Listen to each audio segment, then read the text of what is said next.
বাংলাদেশের সব সেক্টরই মোটামুটি ধ্বংসের মুখে। ক্রিকেট বাঁচিয়ে রেখে আর লাভ কি?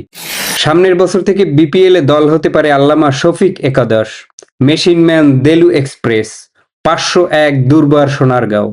শেখ হাসিনা সরকারের পতনের পরে টানা ১.৫ বছর বাংলাদেশের রাজনৈতিক অঙ্গন থেকে একদিনের জন্য ভারত বিরোধিতা বন্ধ হয়নি। প্রতিদিন টক শো সহ রাজনৈতিক সমাবেশে অযৌক্তিকভাবে ভারতকে মৌখিক আক্রমণ করা হয়েছে। ইউনূস ক্ষমতায় আসার শুরুতেই ভারতের 7 সিস্টার ভাঙার হুমকি দিয়েছে। ভারত সরকার কিন্তু কোনো শক্ত জবাব দেয়নি। বাংলাদেশের চেয়ে ভারতের সক্ষমতা সব দিক দিয়েই শতগুণ বেশি। তবুও ভারত সরকার দীর্ঘ সময় চুপ থেকেছে। কিন্তু 1 দিন 2 দিন 10 দিন চুপ থাকলেও ভারতের সাধারণ জনগণ কিন্তু ব্যাপারটা নোটিশ করেছে। বিশেষ করে কলকাতার জনগণ হুমকি দিয়েছে, আইপিএলে যদি বাংলাদেশের ক্রিকেটার মোস্তাফিজকে খেলতে নেওয়া হয় তবে কলকাতা নাইট রাইডার্স দলের জন্য ব্যাপারটা ভালো হবে না।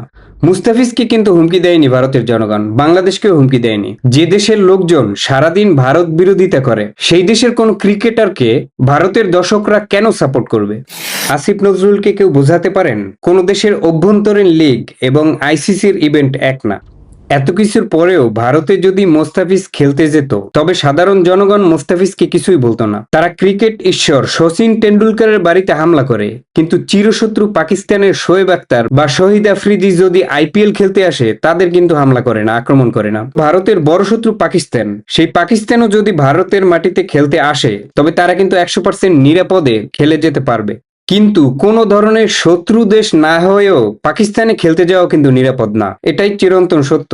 সেই পাকিস্তানের ফাঁদে পা দিয়েছে বাংলাদেশ ক্রিকেট বোর্ড। এতে বাংলাদেশের কোনো লাভ না হলেও পাকিদের অনেক লাভ হয়েছে। ক্রিকেট নিয়ে পাকিস্তানের ফাতরামির পথে আরেকজন সঙ্গী জুটেছে। আমি অনেক আগেই বলেছি, বাংলাদেশের অভ্যন্তরে ভারতীয় বলার মতো কোনো আধিপত্য নেই। যদি থাকতো তাহলে সারাদিন বাংলাদেশের মধ্যে ভারত বিরোধিতা হতে পারতো না। ভারত অবশ্যই বাধা দিত, টুটি চেপে ধরতো। সেই শক্তি ভারতের আছে। বাংলাদেশ মানে আমাদের দেশটা এখন এমন অবস্থানে পৌঁছেছে, এমন একটা দুর্নীতিগ্রস্ত অসভ্য জাতি হিসেবে আমরা অভিভূত হয়েছি যে স্বয়ং বাংলাদেশও যদি ভারতের পায়ে নিজেকে সমর্পণ করে দেয় তবুও ভারত এই ক্যান্সার জনগণকে সাথে নিবে বলে তো মনে হয় না। এই সত্য কথাটা মেনে নিতে হবে, উপলব্ধি করতে হবে।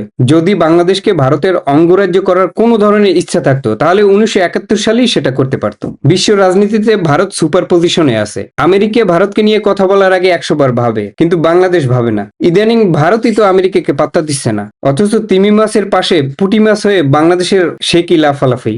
যৌক্তিকভাবে লাফালাফি করা ভালো, অধিকার বুঝে নেওয়ার জন্য লাফালাফি করা ভালো, কিন্তু যারা ভারত বিরোধিতা করে কেন করে সেটাই জানে না। বেশিরভাগ লোক ভারত বিরোধিতা করে কারণ ভারত হিন্দু রাষ্ট্র, এটা বিরোধিতা করার কোনো কারণ না। স্রেফ পাশের দেশ ভারত আছে বলেই আমরা বহু বিপদ থেকে রক্ষা পেয়েছি, আন্তর্জাতিক অনেক ষড়যন্ত্র থেকে রক্ষা পেয়েছি।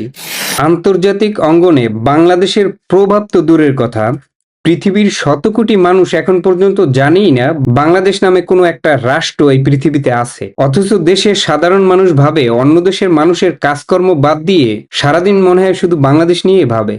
সত্যি কথা বলতে বাংলাদেশের মানুষের গড় আইকিউই শুধু কম না, তাদের পৃথিবীটাও অনেক ছোট। অনেক সময় নিজের এলাকাটাই ওদের পৃথিবী, সেই পৃথিবীতে বসে ওরা সারাদিন মাস্তানি করে, আর মাঝে মাঝে এলাকার বাইরের লোকজন দেখলে দুই একটা চড়থাপ্পড় মারে। কুসুম কুমারী দাস বলেছিলেন, আমাদের দেশে হবে সেই ছেলে কবে, কথায় না বড় হয়ে কাজে বড় হবে। এটা আমাদের উদ্দেশ্যেই বলেছিলেন।